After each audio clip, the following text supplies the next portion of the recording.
Nous sommes aujourd'hui le lundi 3 novembre 2025 en début Kinshasa. Bonjour à tous et à tous et bienvenue à vous si nous rejoignez dans cette première édition du journal sur notre antenne dans l'actualité de ce matin du 4 au 6 novembre prochain. Les dirigeants du monde se réuniront à Doha. Nous sommes là au Qatar. Question de prendre part au deuxième sommet mondial sur le développement social. Les chefs de l'État Félix Antoine Tshisekedi Tshilombo est déjà sur place. Question de porter haut la voix la République démocratique du Congo à cet événement. On en parle dans ce reportage.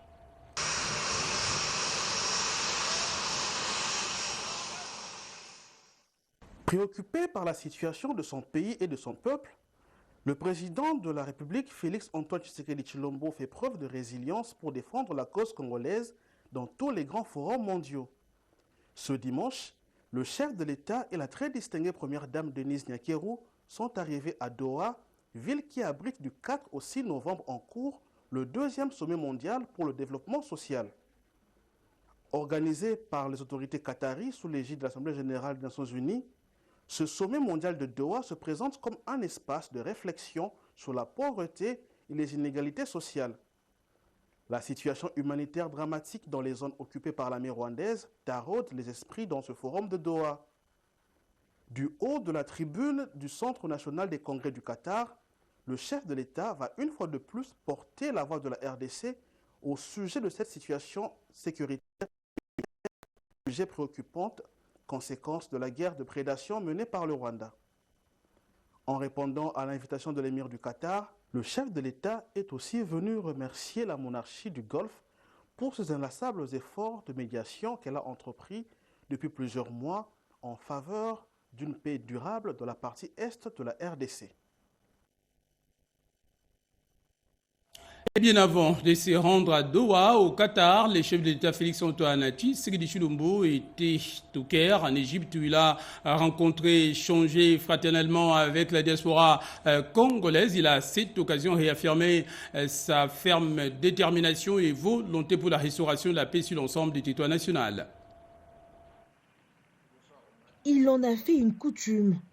À chacun de ses déplacements à l'étranger, le chef de l'État Félix Antoine Tshisekedi Tshilombo prend toujours le temps d'échanger librement avec ses compatriotes qui y sont installés. La République arabe d'Égypte abrite une importante communauté congolaise, fruit d'une coopération bilatérale tissée depuis les premières années de la dépendance. Grâce à ces liens historiques, plusieurs jeunes officiers de la police et de l'armée congolaise sont formés dans les académies du pays des pharaons.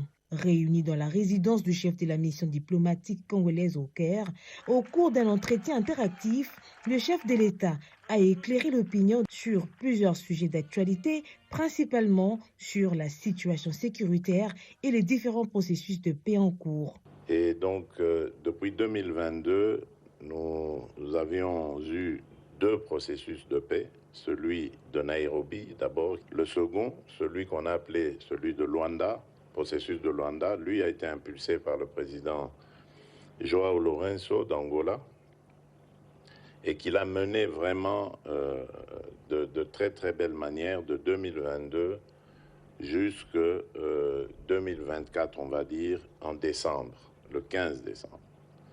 Ce jour-là, ça allait vraiment être l'aboutissement de ce processus, parce que tout le chemin avait été parcouru, tout avait été organisé, et on allait donc sceller cet accord de paix en décembre 2024. Malheureusement, le président avait brillé par son absence.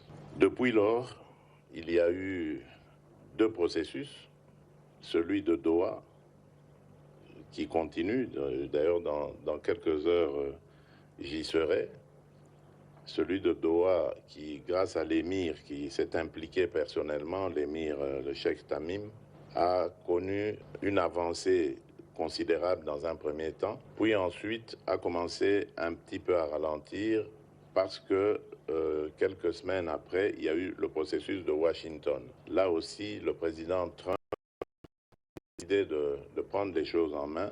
Il a le sens aussi de la paix, que je salue d'ailleurs, parce que c'est exactement la même vision que moi.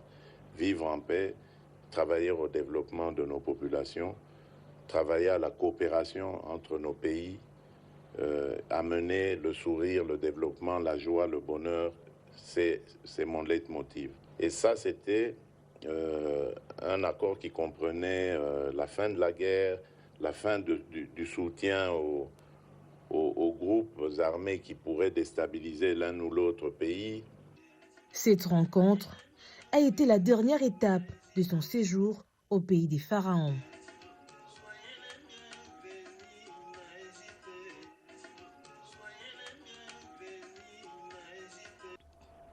Et dans le reste de l'actualité, les usagers de la route sont donc divisés quant au bouclage général pour le contrôle technique des véhicules sur l'ensemble de la ville de Kinshasa, tel qu'il l'avait souhaité prévu aujourd'hui par la régie des fourrières de la ville de Kinshasa. On en parle dans ce reportage.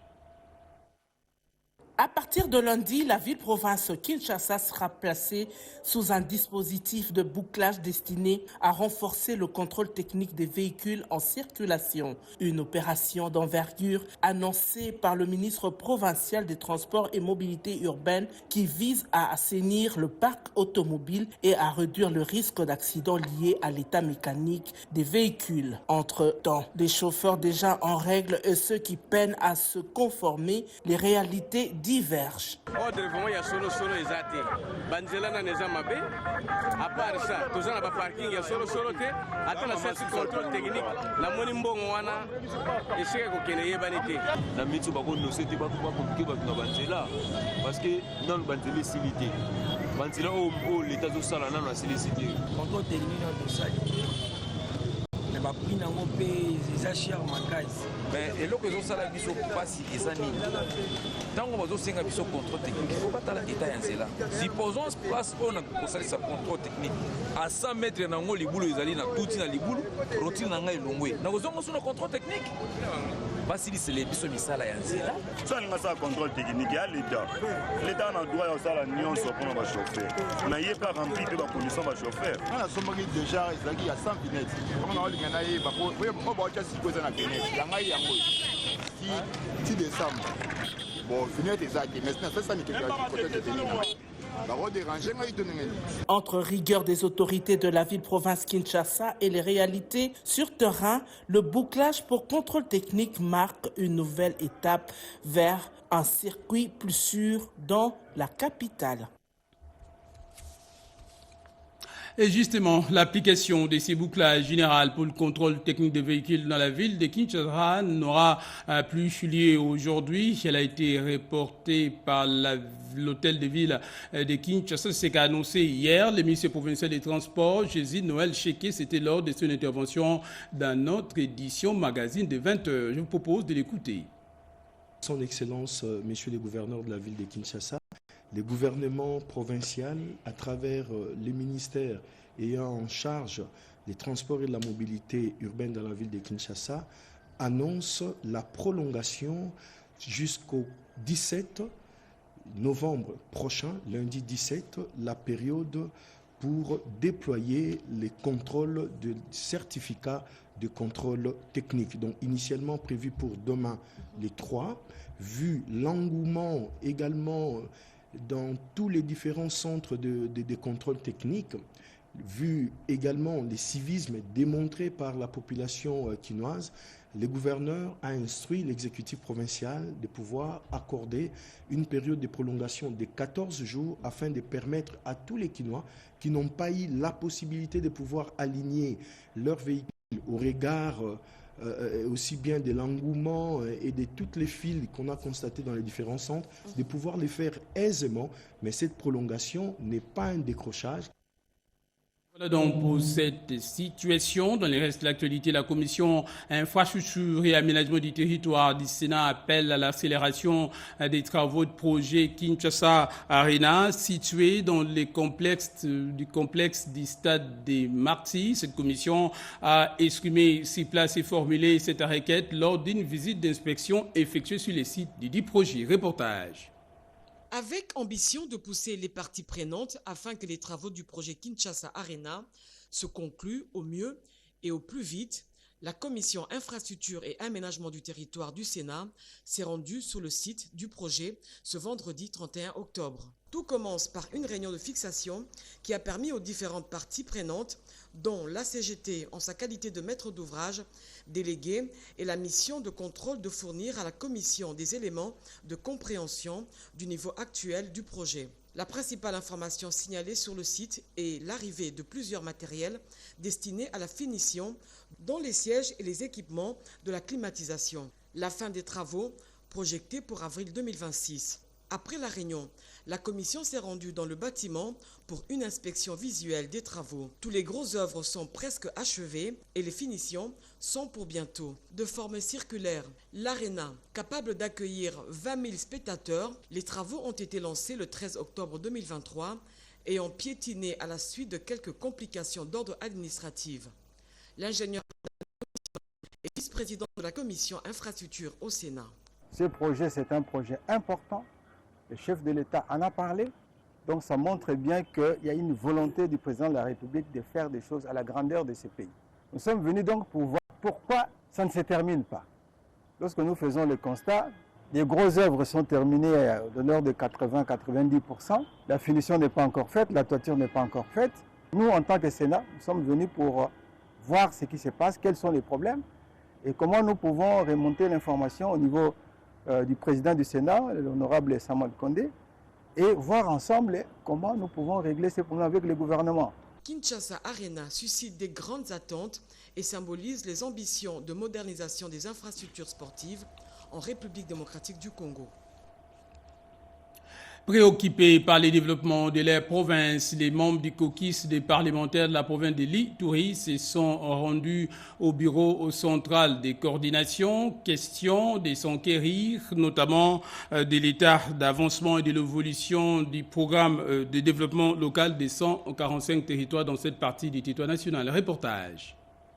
La province de l'Ituri veut des résultats concrets face aux attentes grandissantes de la population autour du programme de développement local des 145 territoires. Les parlementaires de la province haussent les tons et exigent plus de clarité. Réunis autour du BCECO, ils réclament un suivi rigoureux et de l'exécution de projets pour que les promesses du développement local deviennent enfin réalité. Au cours d'une matinée d'information, le directeur général du BCECO a présenté un état de lieu détaillé de la mise en œuvre du programme en Ituri. Son exposé a été suivi d'un échange interactif avec les parlementaires qui ont soulevé des préoccupations majeures. L'honorable Pierre Célestin Pichou Bodina, prenant la parole au nom du caucus, a salué cette initiative et a insisté sur la nécessité d'un suivi régulier. Le parcours dans le territoire du Roumu, par exemple, il est de 100%. Il est prouvé que les infrastructures ont été installées là-bas. Néanmoins, nous avons évoqué certaines difficultés dans la réalisation. Ces difficultés peuvent être résumées à deux, principalement. Nous avons la première, la difficulté financière. La deuxième difficulté, c'est la difficulté liée à l'insécurité. Cette insécurité est à peine de freiner l'avancement des travaux. Ce premier cadre d'échange ne sera pas le dernier, ont assuré les deux parties. Un cadre de concertation permettant entre le BCECO et les parlementaires de l'Ituri est désormais mis en place pour accompagner l'exécution efficace de ces vastes programmes initiés par le chef de l'État. En mission de travail à Kikwit, nous sommes là dans la province de Kwilu. Le vice-premier ministre et ministre en charge de la fonction publique Jean-Pierre Liaou a procédé à l'inauguration et à l'ouverture d'un siège provisoire, notamment de la Caisse nationale de sécurité sociale des agents publics. Cette action rentre notamment dans les cadres des rapprochements des services sociaux des retraités de l'État. On en parle dans ce reportage.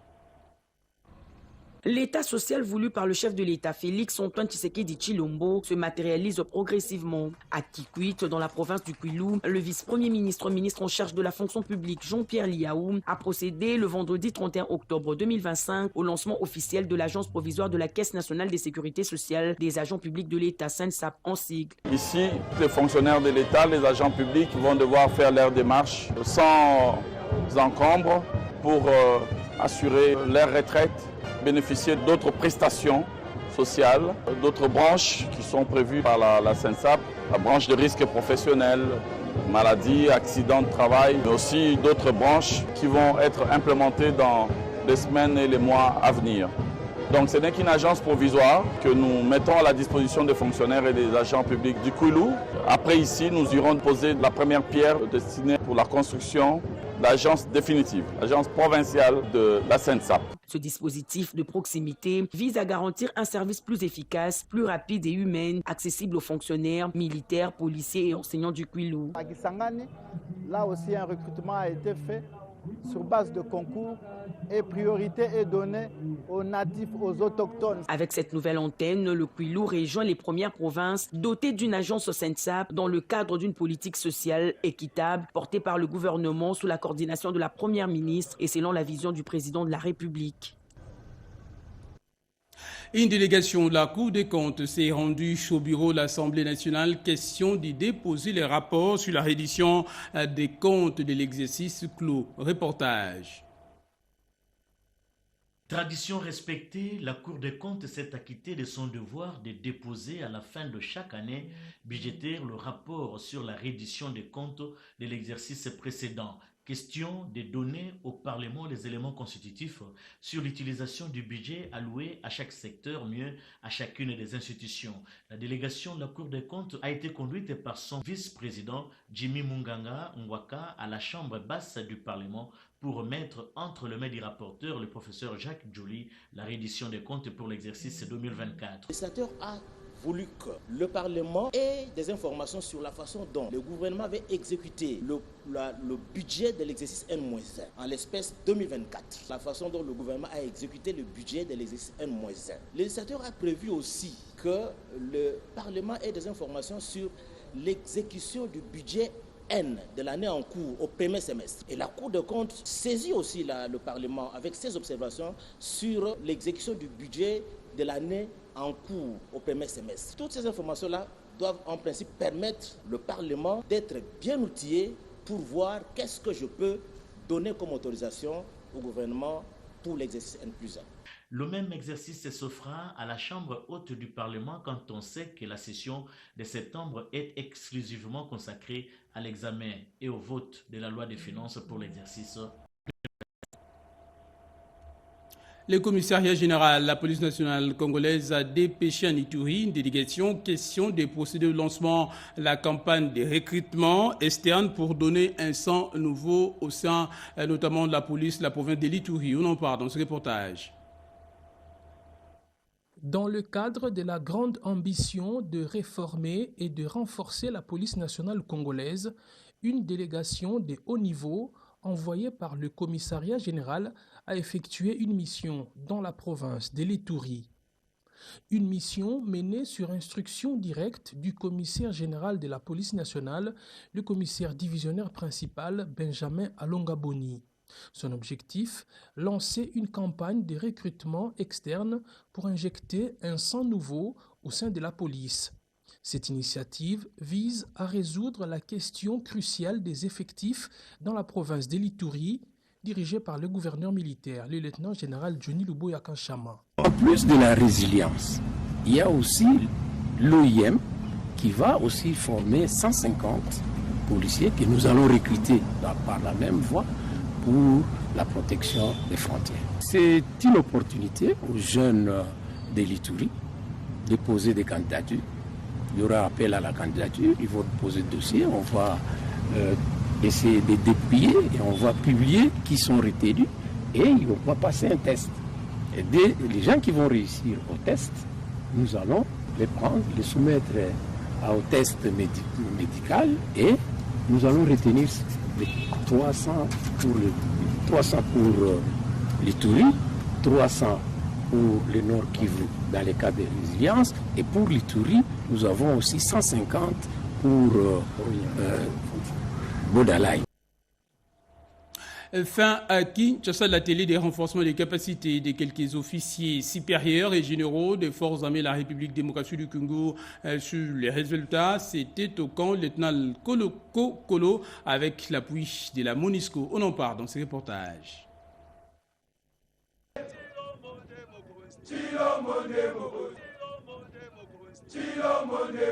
Ce sont des centaines de milliers de recrues qui ont librement choisi de servir la nation sous les drapeaux. Ces recrues, venues du Haut-Katanga et du Lualaba, attendent impatiemment de rejoindre les différents centres de formation militaire disséminés à travers le pays.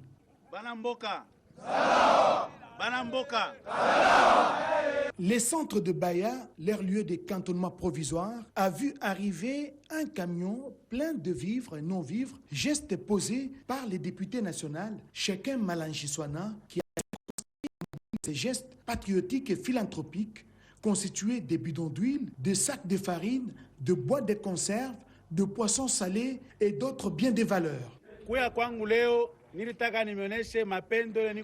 Si je suis venu aujourd'hui, c'est juste pour témoigner mon amour et votre soutien au chef de l'État, Félix Antoine Tshisekedi Tshilombo. Envers le chef de l'État. Le chef de l'État est nani? Pour ce faire, j'ai amené avec moi ces quelques vivres.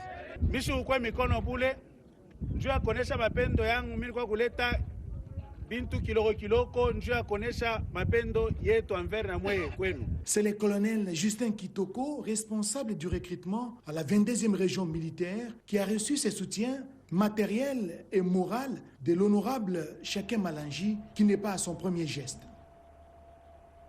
Nous allons parler à présent santé dans ce journal avec le programme national de lutte contre les maladies tropicales. Négliger ses partenaires qui misent et s'appuient notamment sur la mobilisation des ressources locales. Ils ont à cet effet procédé à la sensibilisation des entreprises membres de la coalition inter-entreprises de lutte contre les VIH, la tuberculose et notamment les paludismes, question d'intégrer toutes ces maladies au sein de leurs actions. Reportage. La réunion mensuelle du mois d'octobre 2025 de la coalition interentreprises de lutte contre le sida, tuberculose, paludisme et autres pathologies liées au monde du travail restera marquée par la participation du programme national contre les maladies tropicales négligées et ses partenaires, lesquels ont saisi l'occasion pour informer et sensibiliser les points focaux des entreprises sur ce maladie invalidante, parfois fatale, mais malheureusement méconnue et oubliée. De plus en plus, on est en train de présenter la maladie et de plus en plus, les gens sont en train de prendre conscience de l'existence de ces maladies et des complications que ces maladies entraînent. L'attente, c'est aussi la prise en compte de maladies tropicales négligées dans les actions futures de cette coalition d'entreprises. Un plaidoyer soutenu notamment par UFAR, partenaire d'appui du gouvernement depuis plus de 20 ans dans la lutte contre les maladies tropicales négligées. Les attentes de UFAR au monde du travail, c'est que dans leur plan d'activité dans le secteur, que les maladies tropicales négligées soient prises en compte, d'alors au départ dans la planification.